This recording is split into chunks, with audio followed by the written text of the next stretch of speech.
Welcome to the latest episode of The Gunman Goes. I am here in West London, I tell thee, with George Groves. We've got Groves and the Gunman today. We'll be finding out about his gym, the Dell Youth Centre. This is George Groves, former super middleweight champion. This guy's a real bad man in the game. He used to be a top boy like Sully, calculate distance like Pythagoras, and then knock you out like you'd been hit by a tranquilizer dart. This is George Groves. George, I can't wait to see your gym. What does this gym mean to you? It's a lovely gym, man. It's a different location to where I grew up. We've been in a plethora of options, a plethora of places. Obviously, more recently we was in the Grenfell Tower, but since then, DIY SOS, Nick Knowles and his team came down, built us this tremendous gym. Yeah. So I'm happy for you here today. See where the magic happens. Yeah. Even my old coach Mickey Delaney still in there, slipping and sliding at his ripe old age of who knows what. Yeah. But it's a centre of excellence for the community. Lots of young men and women are in here now, changing their lives. This place has been breeding champions like George, James De Gale, Daniel Dubois. I'm probably doing some injustices. Some excellent amateurs, Ahmed, Hatim. We're going to meet some of these young fighters. Lucas Roehrig, some superb upcoming fighters. We're going to meet and greet them, have a chat with a few of them, introduce you, the fight fans, to some of these excellent fighters that are coming up through the game that you need to be watching out for. Let's go and check out the gym.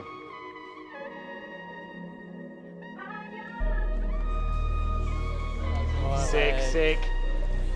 This looks great. GG. So this is Dell Youth.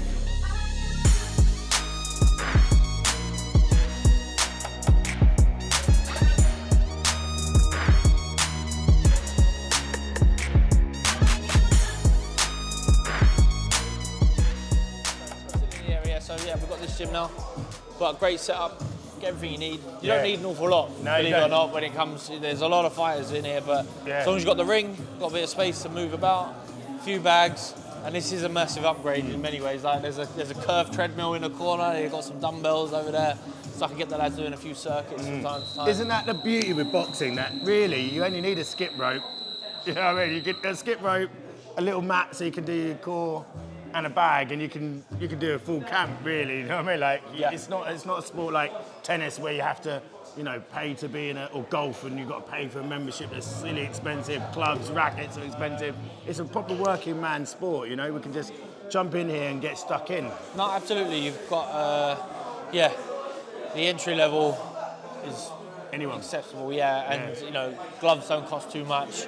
You hang some bags up, and the guys are there, and these gyms are run with people more than anything else. The coaches, the lifeblood of all amateur clubs up and down the country. This is the cheapest. This is the cheapest gym, certainly in London. You think about, you can come in here and get one-to-one coaching, at least 3 times a week for I think it's 20 quid a month. I keep telling them to put their prices up. These are priced up, but they're worried about pricing up the riffraff. We like riffraff down there. Pricing out the riffraff. So it's the entry level for boxing is accessible for everyone. Yeah. Listen, they say boxing saves more lives than it takes. Did it save your life coming through the doors of Dell Youth? It changed my life, certainly. I'm fortunate enough. I've got a lovely family. I've got a mum and dad. I don't think I would have been steered down a road of crime, which would end up in prison or death. But that said, there are a lot of guys down here who certainly had a much tougher upbringing than I had.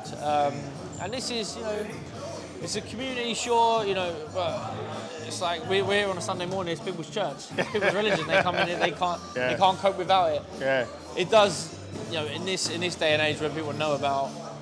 People talking about opening up, controlling their emotions, dealing with mental health, dealing with issues, dealing with anxiety, and all these other things that have always been there, but we just never spoke about them or never knew about them. As a kid, I'm going back like 25 years ago, this would have been people's therapy. And you did see all sorts of people, all different walks of life coming in here. We're in an affluent area of West London, so sure, there's a few scallywags and a bit of riffraff, but also, there's educated people, there's professionals, there's everyone, and they all come in and they all work together. It's a great mixing pot And it just shows that boxing is one of those sports, one of those activities that really crosses all boundaries, where everyone loves it. Yeah. So, Listen, I've been here 10 minutes. What a family feel. I've already been feeling welcome, but I can also sense hard work in here, and it's really good to witness. Are you saying I need to get to work? You need to get to work. Okay. Listen, can you still hit this bag? I hope so.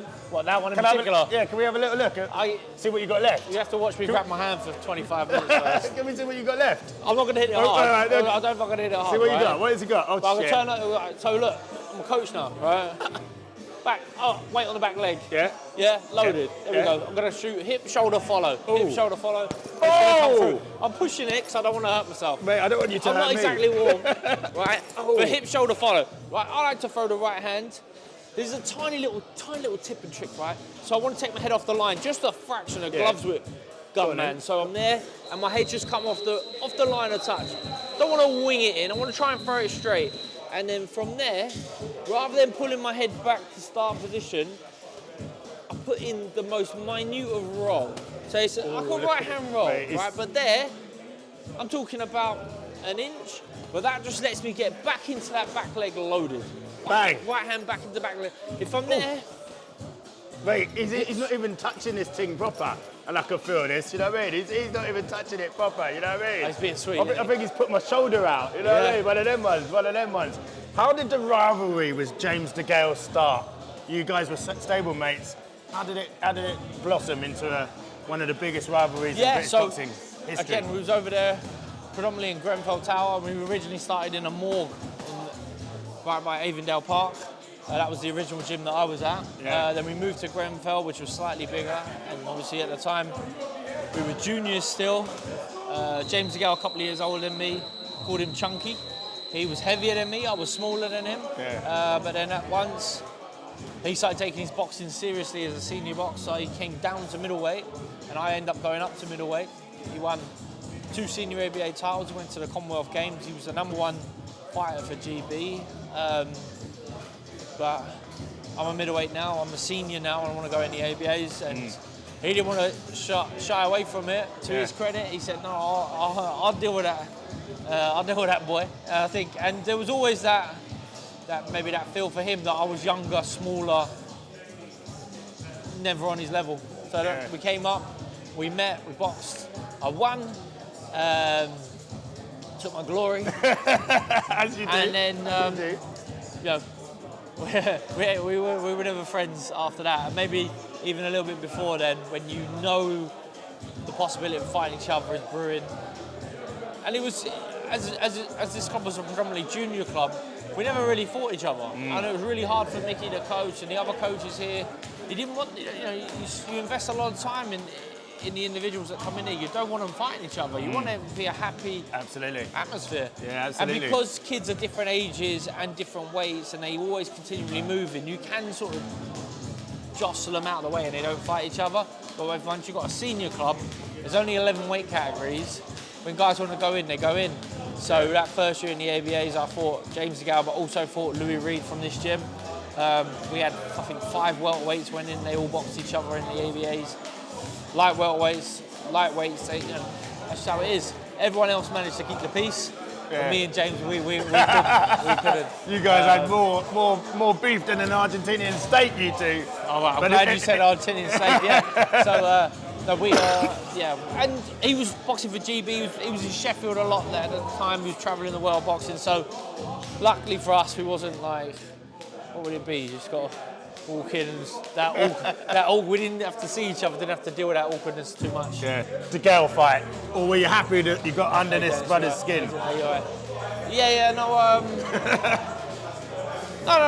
was a great build-up. It was what it was, and everything was for a reason.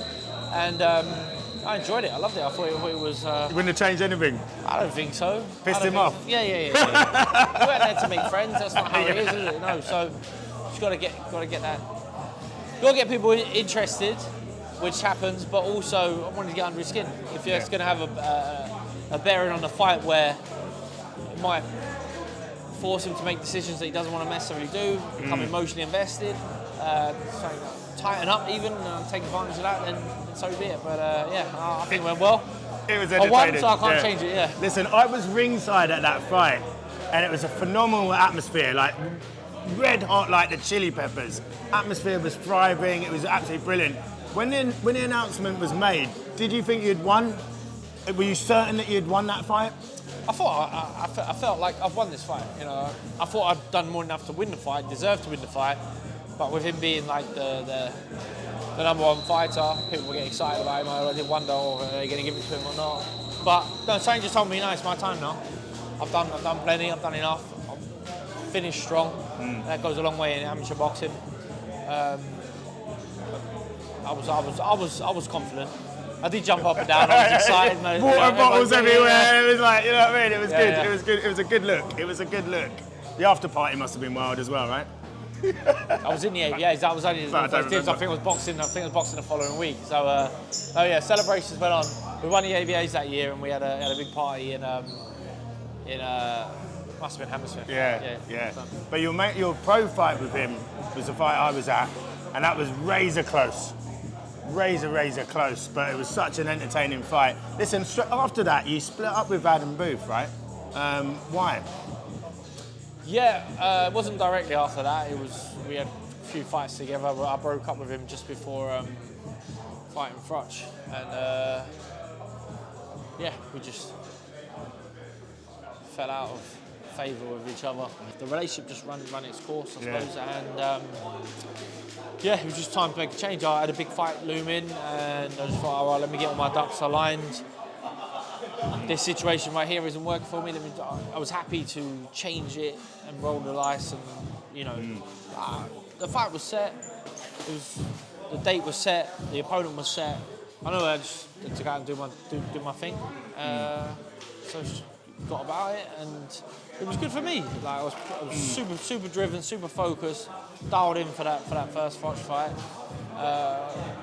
Probably more so than any other fight before, and no doubt it was because I had to be the man to steer my own ship now, lead from the front. It was good.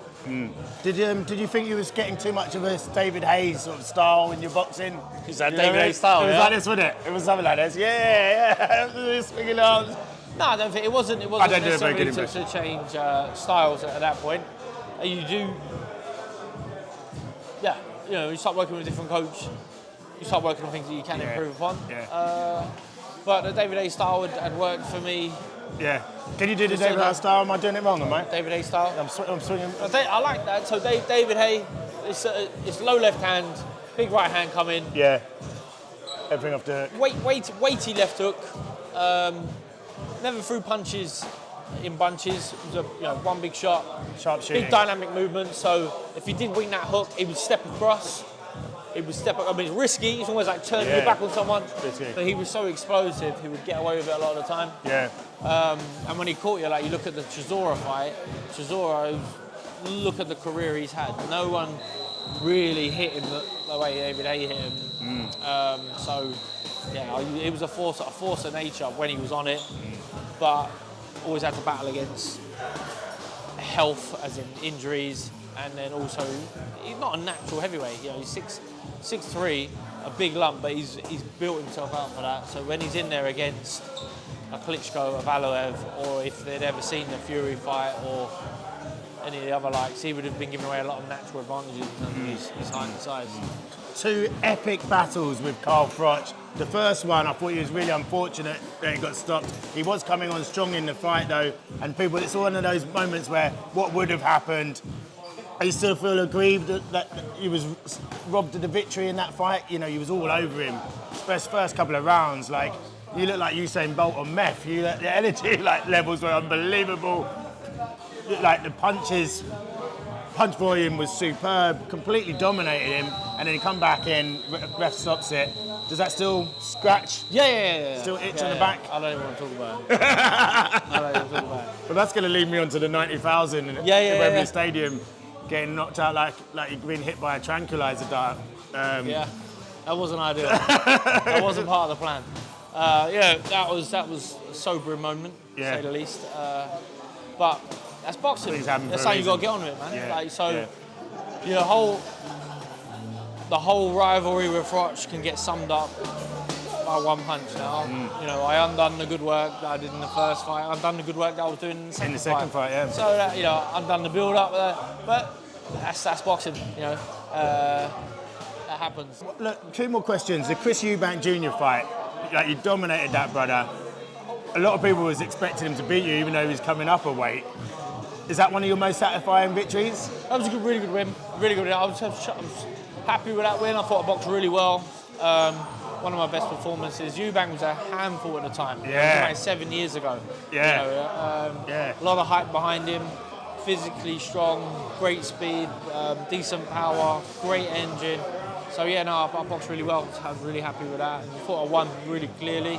And you know, he was the favourite going into that fight. So yeah, turn that round was brilliant. Is that your most satisfying fight, or would you say the world title win? No, winning a world title against Chudinov, beating James De Gale, even getting robbed against Froch in the first fight, all more satisfying. But yeah, it was a great win for me. One I look back and go, you know, a lot of drama, but I take it Howard Foster ain't going to be invited round the Groves household for Christmas dinner anytime soon. No.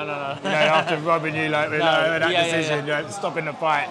Yeah, have you spoke with him since, or? Yeah, I broke the ice with him a couple of times. We never spoke about the fight, but if I see him, usually at a show in the hotel lobby beforehand, I'll say hello to him. Yeah, it's like, forgive, but don't forget. Yeah. Listen, you've had a great career, my man, and honestly, it's brilliant to like come in your gym and just get a little bit of a feel about, you know, the people around you and this wonderful gym. Can you introduce me to a couple of fighters? I want to see some of these upcoming serial killers that we need to be looking out for. Yeah. I've seen some great fighters in here already. If you can introduce me a couple, that'd be fantastic. So I am here with Del Youth, boxing sensation, the protege of George Groves. This is Lucas Roehrig. If you do not know this brother, make sure you are following this brother and you will be in for an absolute treat. Roehrig, you are absolutely destroying every man that is put in front of you. You're parking people up like they're Ford Fiestas at the moment. Like, it's been an impressive start to your pro career ranks. What's next for you? Well, enjoying the journey of my pro career. We're going 5-0 June 6th, Newcastle. So looking forward to that. That's going to be on the Wasserman show. And then, like I think this first time I ever told you, the first time I ever interviewed, I said my goal is to stay as active as possible. And I feel like that's definitely what we've been doing. Slowly making noise, slowly letting the ripples go through the division. Yeah, man. And people hear my name. And, you know, it's got a great man behind me, come from a great gym with great people. And, you know, only way is up. Yeah, this is what we want to showcase. We want to showcase this gym. You know, it's a fantastic gym, great community feel, great family feel, superb energy, and the work rate and determination here is second to none. And I feel like with George, he's slowly adding onto me, building. And then as you'll see, as the levels increase to English, British, and then further on, then you'll see me improve as I go through the levels. And like you said, it's great to have everyone behind me. This is a gym that has so much, not just for myself, for the whole community, for the youth, as you see. And yeah, I'm just in a happy place. I'm in a really good place.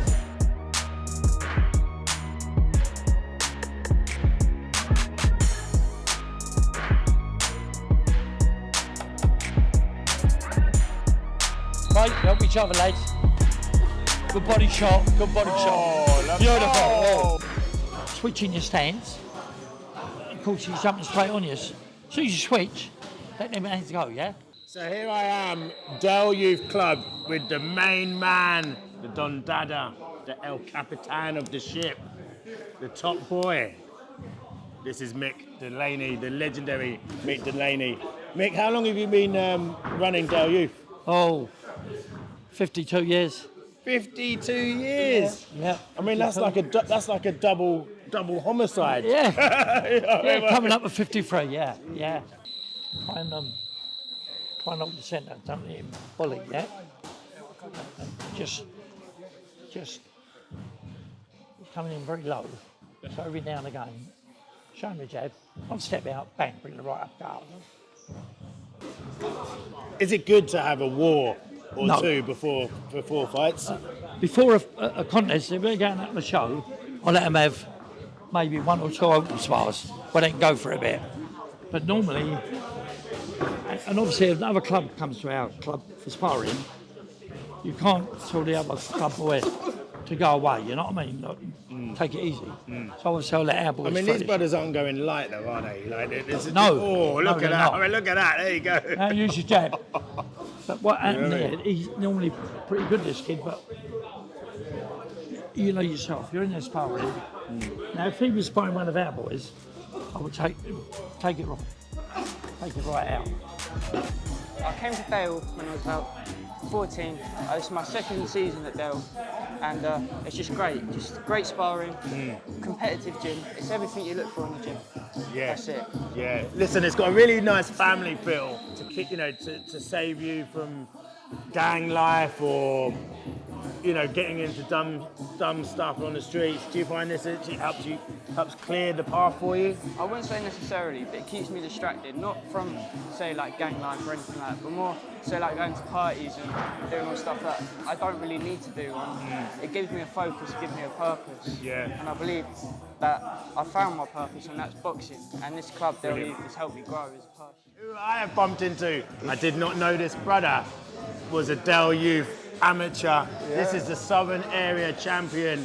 This is Ahmed Hatim. You don't train here anymore. Of course. You now train with Xavier Miller. Yes. And that stable is fantastic of fighters, Oh. but you still got time to come back to your amateur gym. Why? Of course, because you know what? This is where I started. I walked into this gym. I walked up to Mick Delaney and I said, "Can I start boxing?" He was like, "Jump in the bag." I didn't even know what bag was. You know what I mean? And they gave me a chance, kept me out of a lot of trouble, and I'm thankful, man. And that's the least I can do. Come back and see people Good that, to see, man. that I was once. You know what I mean? I was once an amateur and once aspiring to become a pro. And you know to what? see. We're in the journey now. So yeah, I'll come back and I'm not no superstar. Not I'll yet. come back, Not yet.